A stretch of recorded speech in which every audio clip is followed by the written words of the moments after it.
अस्सलाम वालेकुम, मैं हूं मरीम नवाज और आज तारीख है 5 मार्च 2025। सिविलियंस को फौजी अदालतों में ट्राई किया जा सकता है या नहीं, इस एक नुक्ते पर पहुंचते पहुंचते आईनी बेंच के सामने बहुत सारे हकाइक आश्कार हो रहे हैं। आज आईनी बेंच के सामने हुकूमत का बोला गया एक बड़ा झूठ पकड़ा गया, लेकिन क्या हुकूमत को इस वजह से जिम्मेदार ठहराया जाएगा या नहीं, ये एक अलग राय है। और उसके अलावा जस्टिस अमीनुद्दीन खान जो कि आईनी बेंच के सरबराह हैं, वो कुछ परेशान, कुछ तजब्जुब का शिकार नजर आए। उसकी वजह क्या है ये भी आपके सामने रखूंगी। और तीसरी बात हम ये करेंगे कि दहशतगर्दों के लिए आपने इस मुल्क में कोई ऐसा कानून नहीं रखा कि जिस पर उनको फौरी तौर पर ट्रायल किया जा सके। उसके लिए आपको आईनी तरमीम की जरूरत पड़ती है, लेकिन सिविलियंस को नरगे में डालकर आप क्या इमेज क्रिएट करना चाह रहे हैं, ये भी एक मुद्दा है जेर बहस। इससे मुतालिक भी बात करेंगे। तो सबसे पहले ये कि सिविलियंस के फौजी अदालतों में ट्रायल से मुतालिक ये मुकदमा सुप्रीम कोर्ट ऑफ पाकिस्तान में एक इंतहाई सुस्त रवि से चल रहा है। पिछले 2.5-3 महीने से सुप्रीम कोर्ट ऑफ पाकिस्तान का वो आईनी बेंच जिसको मुकदमात को जल्द निपटाने के लिए बनाया गया था, वो इस एक मुकदमे को निपटा नहीं सका है। बहुत तसल्ली के साथ हर वकील को सुना जा रहा है और ऐसे जैसे आईनी बेंच के पास करने को और कुछ भी नहीं है। उनके सामने कोई जो है वो मुल्क में चलते हुए मुकदमात नहीं है। गो के आईनी बेंच ने सिविलियंस के फौजी अदालतों में ट्रायल के मुकदमे को एक जो है वो रेत की तरह पकड़ा हुआ है, जहाँ पे वो सर दबाकर बैठे हैं इस एक मुकदमे के अंदर और उनको नहीं परवाह के सामने कितने तूफान आ रहे हैं। मगर बहरहाल इस एक मुकदमे की समाअत में आज आबिद जुबैरी जो कि साबिक सदर है सुप्रीम कोर्ट बार के, और यहाँ पर एक और वकील बुशरा कमर की नुमाइंदगी कर रहे हैं, उन्होंने अपने दलाइल मुकम्मल कर लिए। उन्होंने अटॉर्नी जनरल की जानिब से बोले जाने वाला एक झूठ अदालत के सामने पेश किया।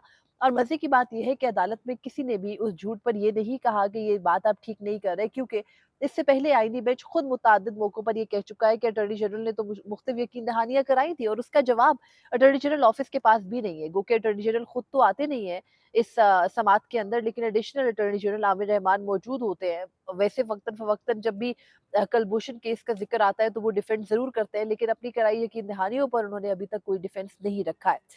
आबिद जुबैरी ने बेंच को ये बताया कि अटॉर्नी जनरल ने सिविलियंस की फौजी अदालतों में ट्रायल के मुकदमे के शुरू में सुप्रीम कोर्ट ऑफ पाकिस्तान का जो मरकजी बेंच था उसमें ये यकीन दहानी कराई थी कि इनको फेयर ट्रायल का हक मिलेगा, अपील का हक मिलेगा, सजाओं के रीजन जजमेंट्स होंगी, लेकिन ऐसा कुछ भी नहीं हुआ। अटॉर्नी जनरल ने झूठ बोला और उनकी यकीन दहानियां जो है, जो कि झूठी यकीन दहानियां है, वो सुप्रीम कोर्ट ऑफ पाकिस्तान के मुख्तलिफ हुक्मनामों की सूरत भी ऑन द रिकॉर्ड मौजूद हैं। जस्टिस बंदयाल ने मुख्तलिफ जो है वो उनकी यकीन दहानियां उनसे ली भी थी कि आप सिविलियंस के साथ कोई नारवा सलूक नहीं रखेंगे जब तक ये मुकदमा चल रहा है, जब तक ये तय नहीं हो जाता कि ये ट्रायल हो सकता है या नहीं। तो तब अटॉर्नी जनरल बड़ी यकीन दहानियां कराते थे और ऐसे बताते थे जैसे फौजी अदालतें इतनी कोई जबरदस्त जगह है कि शायद सारी सिविल अदालतों के मुकदमात भी उन्हीं को मुंतकिल हो जाने चाहिए। मगर बहरहाल आज ये जो झूठ है, ये रखा गया आईनी बेंच के सामने और आईनी बेंच ने इस पर कोई ख़ास एतराज़ भी नहीं किया। बहरहाल जस्टिस मोहम्मद अली मज़हर जो कि अब एक मुख्तलिफ आरा रखते नज़र आ रहे हैं, वो एक तरफ कह रहे हैं कि वो जस्टिस मुनीब अख्तर की जजमेंट के साथ मुत्तफ़िक है, तो दूसरी जानिब वो ये भी कह रहे हैं कि जो मिलिट्री कोर्ट है, इस पर 2 एतराज़ात हैं। एक एतराज़ है कि मिलिट्री ट्रायल गैर जानिबदार नहीं होता, दूसरा एतराज़ का कानूनी तजर्बा वहाँ पर बैठे अफ़राद का ना होने पर लगाया गया। तो आबिद ज़ुबैरी ने कहा कि मिलिट्री कोर्ट एग्जीक्यूटिव का हिस्सा है। तो जस्टिस मोहम्मद अली मज़हर कहते हैं कि आर्मी का क्या काम होता है? आर्मी के काम में एग्जीक्यूटिव का काम कहाँ से आ गया? तो जस्टिस जमाल मंदुखिल ने कहा कि फ़ौज का काम सरहदों पर लड़ना, सरहदों की हिफाज़त करना होता है। जस्टिस मोहम्मद अली मज़हर ने कहा कि अगर आप मिलिट्री कोर्ट को तस्लीम करेंगे और अगर आप ये कहेंगे कि मिलिट्री कोर्ट कोई अदालत है, तो फिर एक नया नुक्ता नज़र ये होगा, military court justice Munib Akhtar के फैसले के मुताबिक एक अदालत नहीं है। आबिद ज़ुबैरी ने कहा कि आप बिल्कुल दुरुस्त कह रहे हैं, आर्टिकल 175 ए के तहत मिलिट्री कोर्ट जो है वो अदालत नहीं है। उसके बाद आबिद ज़ुबैरी हैं, उन्होंने ये जब नुक्ता रखा ना कि अ, एक मिलिट्री एक्ट के ज़रिए आप सिविलियंस का ट्रायल नहीं कर सकते, आपको आईनी तरमीम लाने की ज़रूरत होगी। तो जस्टिस मोहम्मद अली मज़हर ने कहा कि अगर आईनी तरमीम करके फ़ौजी अदालत जो है वो दुरुस्त हो सकती है, तो फिर इसका मतलब है कि आप आइन में तरमीम करके कुछ भी कर सकते हैं। आइन में तरमीम ला के आप किसी भी किस्म के निज़ाम को राइज कर सकते हैं। तो आबिद ज़ुबैरी ने कहा कि मैं ये कह रहा हूँ कि आईनी तरमीम की इजाज़त के बगैर मिलिट्री कोर्ट्स नहीं फ़ाल हो सकती थी। अगर हो सकती तो दहशतगर्दों के लिए भी होती। आपको 21वीं आईनी तरमीम क्यों करनी पड़ी? इसके बगैर नहीं हो सकता। जस्टिस मोहम्मद अली मज़हर ने फिर दोबारा कहा कि अगर पार्लियामेंट आइन में तरमीम करके मिलिट्री कोर्ट की इजाज़त दे दे, तो फिर तो पार्लियामेंट जो है वो आइन में तरमीम करके कुछ भी कर सकती है। जज साहब की जानिब से ये एतराज़ आना मेरी समझ से बालातर इसलिए है, क्योंकि 26वीं तरमीम भी तो आइनी तरमीम करके कर ली गई ना, तो आइनी तरमीम वो वाहिद हथियार है जिसको पार्लियामेंट इस्तेमाल करता है। लेकिन आबिद ज़ुबैरी ने कहा कि पार्लियामेंट बेशक ये कर सकता है, लेकिन अदालतों के पास इख्तियार है कि अगर पार्लियामेंट कोई गलत तरमीम करे, तो उसको भी वो उल्टा सकते हैं। बहरहाल उसके बाद आज की समाअत के अंदर एक अहम नुक्ता उस वक़्त आया, जब मिलिट्री एक्ट पढ़ने का कह दिया जस्टिस जमाल मंदोखेल ने आबिद ज़ुबैरी को। उन्होंने कहा, आप मिलिट्री एक्ट से हमें देखकर बताएँ कि उसके अंदर क्या है? तो आबिद ज़ुबैरी ने कमरा अदालत के अंदर ना कुछ वज़ारत दिफ़ा की और कुछ फ़ौजी अफ़सरान जिनका ताल्लुक दिफ़ाई एजेंसियों से है ग़ालिबन, वो बैठे होते हैं। तो उनकी तरफ इशारा करके कहा कि आप इनसे पूछे ना सर, ये तो हमसे मिलिट्री एक्ट वापस ले लेते हैं, हमें तो पढ़ने तक के लिए भी मिलिट्री एक्ट नहीं दिया जाता, दिया भी जाता है तो फौरी तौर पर वापस ले लिया जाता है। बहरहाल अदालत की हिदायत पे आबिद ज़ुबैरी को मिलिट्री एक्ट दिया गया और उसके बाद उन्होंने वो मिलिट्री एक्ट पढ़ा, तो जस्टिस अमीनुद्दीन खान ये चाह रहे थे कि वो ना पढ़ा जाए, वो बार-बार अपने साथियों को रोक रहे थे, तज़ब्ज़ुब का शिकार नज़र आ रहे थे। आखिर तक जब जस्टिस मोहम्मद अली मज़हर और जस्टिस जमाल मंदोखेल मुकम्मल इस बात पे कन्विंस थे कि आप कुलभूषण जाधव के लिए एक कानून साज़ी कर सकते हैं, जब उसकी मिसाल दी आबिद ज़ुबैरी ने, तो जस्टिस मोहम्मद अली मज़हर ने कहा कि कुलभूषण जाधव को सिर्फ राइट ऑफ अपील नहीं आपने दिया था, क्योंकि जो एडिशनल अटॉर्नी जनरल है, उन्होंने कहा कि नहीं, नहीं, देखिए ना, कुलभूषण जाधव को तो हमने सिर्फ राइट ऑफ अपील दिया था। और जस्टिस नईम अख्तर अफ़गान भी डिफेंस में आए, उन्होंने कहा कि देखिए, कुलभूषण जाधव को तो भारत के जो एहलकार थे उनसे मिलने नहीं दिया जा रहा था, इस वजह से वो वियना कन्वेंशन के ज़रिए की वजह से उसकी पादाश में चले गए इंटरनेशनल कोर्ट ऑफ जस्टिस में। लेकिन पाकिस्तानी शहरियों को तो मिलिट्री कोर्ट के ज़रिए सारे हकूक मौजूद हैं, उनको तो मिलते हैं। जस्टिस मोहम्मद अली मज़हर ने कहा कि हकूक मिलते तो हैं, लेकिन अगर वो हकूक मतलब आइन में तो दर्ज है या कानून में तो दर्ज, सॉरी, मिलिट्री एक्ट में तो दर्ज है, लेकिन अगर वो मिलते नहीं है तो उनके दर्ज होने का कोई फ़ायदा नहीं है। फिर जस्टिस मोहम्मद अली मज़हर ने ये भी कहा कि कुलभूषण को सिर्फ राइट ऑफ अपील नहीं दिया गया था, दीगर 3 लवाज़मात भी फराहम किए गए थे, उनको फेयर ट्रायल का हक भी दिया गया था, उनको राइट ऑफ ड्यू प्रोसेस भी दिया गया था, उनको जो है वो इस सब के अलावा काउंसलर एक्सेस के साथ जो है वो राइट टू अपील भी दी गई थी। तो उन्होंने कहा कि ये सिर्फ जो है वो बार-बार ये ना कहे कि कुलभूषण को सिर्फ काउंसलर एक्सेस दी गई थी, आपने उनको तमाम लवाज़मात दिए थे।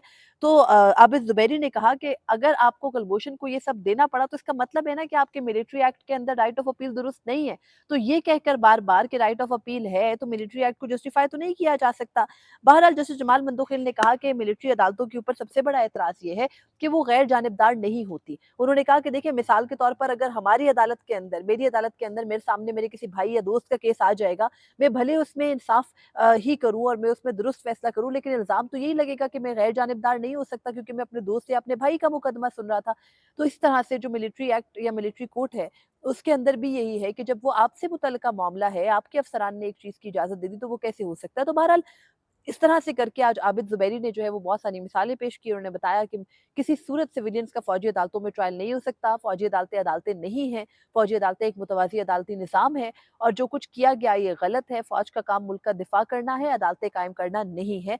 और यूँ उनके दलाइल सिमट गए। अब हामिद खान जो कि लाहौर की मुख्तलिफ बार्स के वकील हैं, वो अपने दलाइल का आगाज़ कल से करेंगे एंड देन मोस्ट प्रोबेबली वो एक अच्छे दलाइल हो सकते हैं, अगर वो उनकी पेस कुछ जल्दी हो। लेकिन अगेन हामिद खान साहब का जहाँ ज़िक्र आ गया, तो वहाँ हम यही बात करेंगे कि अभी भी आईनी बेंच का शायद चंद हफ्ते तक इस मुकदमे को निपटाने का कोई प्लान नज़र नहीं आता, जो इंतहाई बदकिस्मती है, क्योंकि 26वीं आईनी तरमीम का हो, 6 जजेस के खत का मामला हो, मखसूस नशिस्तों का मामला हो, दीगर कई अहम तरीन मुकदमात हैं जिनमें पाकिस्तान तहरीक-ए-इंसाफ की इंतखाबात से की धांधली से मुतालिक दरख्वास्तें हैं। उसके अलावा जो 9 मई से मुतालिक जुडिशल कमीशन का क़याम है और दीगर कई मुकदमात जो कि आईनी बेंच की तवज्जो के मुंतज़िर है। आईनी बेंच इन सबको नज़रअंदाज करके सिविलियंस की फ़ौजी अदालतों में ट्रायल से मुतालिक इस हसास तरीन मुकदमे की समाअत को इस गैर संजीदगी से किए चला जा रहा है। तो अब ये देखना है कि क्या होगा। और दूसरी जानिब बदकिस्मत एक लहर हमने देखा केपी में पहले एक दिन जुम्मे की नमाज के बाद जो है वो अकोड़ा खटक में एक मदरसे पर हमला हुआ और गुज़िश्ता रोज़ जो है वो दहशतगर्दों ने मुख्तलिफ जो है वो सुसाइड अटैक्स किए, गाड़ियों में बारूद की सूरत उनको टकरा दिया। लेकिन बदकिस्मती इस मुल्क की ये है कि हमारे किसी टीवी चैनल की हिम्मत नहीं हुई कि वो ये दिखा सके कि जो ये हमले हुए इनमें जो सिविलियन हैं, जो मासूम जानें हैं, बच्चे हैं उनमें, आपने अगर उनके विजुअल्स देखे हो वो इतने डिस्टर्बिंग हैं। वो जान से गए, लेकिन वहाँ पर जो हमारे तमाम तर टीवी चैनल्स हैं, उन पे सिर्फ़ इतनी सितरें चल रही हैं, सिर्फ़ इतनी लाइनें चल रही हैं कि दहशतगर्दों का हमला नाकाम बना दिया। तो फिर इस हमला नाकाम बनाने से और सुप्रीम कोर्ट में चलती हुई इस कार्रवाई से तो बिल्कुल वाज़ेह है कि अफ़वाज पाकिस्तान के एहलकार को खुदा न ख़्वास्ता हिट करें तो वो दहशतगर्दी है, लेकिन अगर किसी सिविलियन की जान जाए तो वो जो है वो दहशतगर्दी को नाकाम बनाना होता है। तो ये जो डबल स्टैंडर्ड्स हैं, ये जो दोहरे मायारात हैं, ये जो गलत तरीक़ेकार है, इस अदालत के अंदर भी फ़ोकस यही है कि सिविलियंस जो है वो उन्होंने हमले तो किए थे, तोड़-फोड़ तो की थी। तो ये सवाल क्यों नहीं है कि असल दहशतगर्दों के ख़िलाफ़ आज तक आपने क्या किया?